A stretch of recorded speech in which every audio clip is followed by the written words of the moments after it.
So that last clip was done, let's see, right there. That should have me in focus theoretically. Last clip wasn't quite in focus. I moved forward a little bit too far, I think. I think this is right where I have it set. The last clip was done with the internal microphone, and this clip is done with the Nikon microphone and a 2.5 millimeter adapter to be able to use it with this camera. I am using the new lens in this, the 85 1.4, and I have it set at 1.4 right now. So you're seeing what that can do. Now my background, just so you know, is about the same distance that I am from the camera. So I got about 6 meters or 2 meters between me and the camera and 2 meters between me and the wall. So maybe actually about 2 meters between me and the back of the couch, not the wall. So that gives you an idea of how this performs with blurring out that background. If I had a further away background, it would get nice and creamy and really blur out, or if I was closer to the camera. But I don't think I can be because of the framing that you would get. You know, I don't want to be this to be the frame that you're looking at, but we'll try it. We'll take a clip that way and see what it looks like. It'll really blow out that background, so we'll give that a shot. But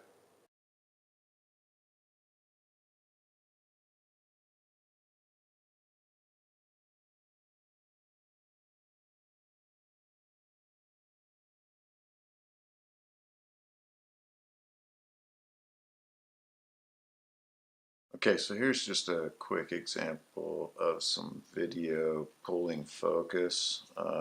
This isn't necessarily a video lens, but I want to see what happens when we pull.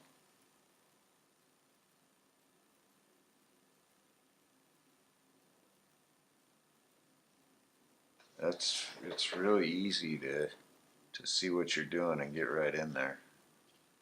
So let's go back.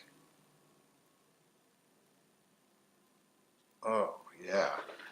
Now on the screen, on the back of the camera, that zipper looks tack sharp. We'll have to see how it looks when we go into actually editing this.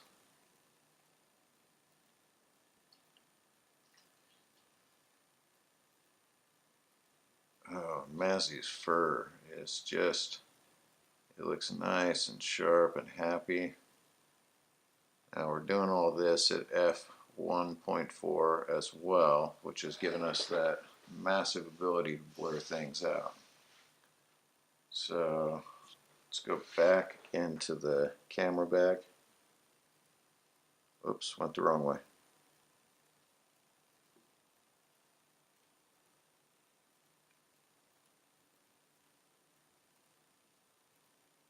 Right there's on that zipper. Whew, that just looks good. You can see how, if you didn't know it was a dog back there, if you didn't know it was Mazzy girl, you wouldn't know what was going on. Hey Mazzy dog. Mazzy Mazzy. There she is. So let's readjust real quick.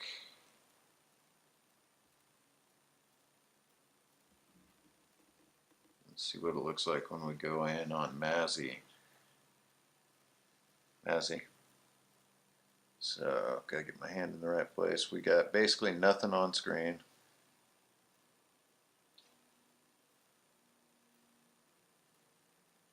There she is. There she is. You're so pretty, Mazzy. Yeah, no, I'm not focus assisting here. I don't know if I can in video. No, it doesn't look like I can. So I'm probably not exactly dead on her, because it's, or it probably wasn't, because it's a little difficult with the tiny screen to know that you've nailed that focus. But boy, it's smooth. That focus ring is smooth. Okay, test number 2. So part of the problem with using an on-camera microphone is it has a hard time picking up voices from this far away, and I have it currently set at the highest level of gain for the microphone and I turned the notch filter off. So I don't know what that's going to sound like. It might sound horrible, or it still might not be enough to pick me up. The last two videos kind of quiet. I probably have to bump up the audio in post-processing. I'll see if I'm able to do that just to see how well that works out. But I'm really liking the clarity of this lens for video at 1.4. That's pretty incredible. I did add in the last clip and in this clip, I did add that LED light in the background just to give me some light because I was heavily backlit. And that seems to be doing really well. The colors look good. I'll see what it looks like when I get it on the computer because I'm just looking at it right now through the camera. So, you know, let me know what you think. So far I'm pretty pleased. I also took some pictures today. It's, like I said earlier, crappy day, so they are not super interesting pictures, but I wanted to see the clarity of the lens and get used to autofocusing and all that. So just some really debris basically is what I shot pictures of. A couple of pieces of wood and some rotting tomatoes and things like that. So I'll put those in here if I can get them, if they look any good, I'll throw them in here. Okay, not that they're amazing or anything, but here are the images. I just went out in my backyard, shot some pictures of the dogs playing around, some reflections in some water, a little bit of rotting wood here or there. You can really see how sharp these are, and the rotting tomatoes, of course. And here is some serious water scale and one more of my dog playing. So.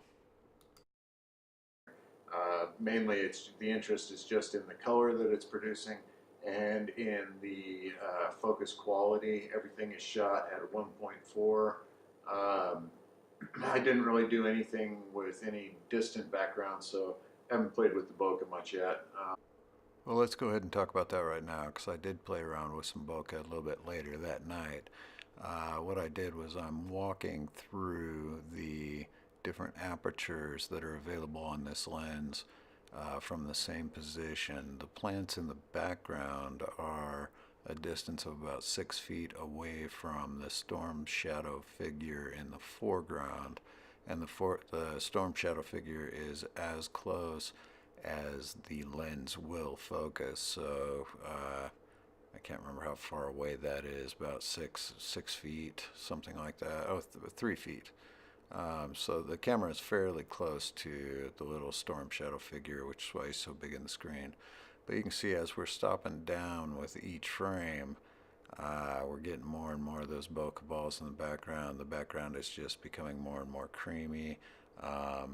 It was pretty darn clear at the beginning. Here we're hitting F1.4 right there.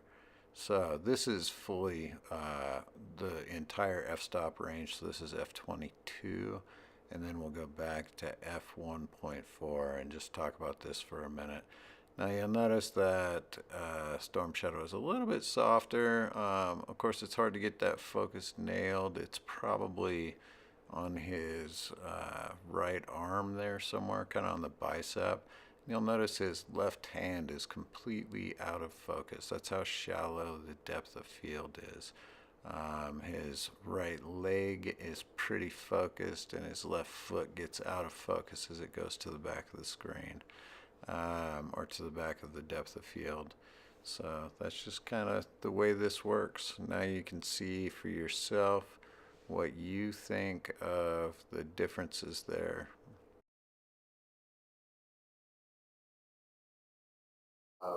So I'm not sure about that, but I'm pretty happy with the crispness at 1.4, where everybody was talking about it being slightly soft. Blah, blah, blah, blah, blah. So where everybody was talking about it being slightly soft. If this is as soft as it gets, then I'm going to be pretty pleased with it, I think. But I'll definitely put it through its paces. This is just an intro video letting you know I got the lens. So, all right. Have a good night, guys.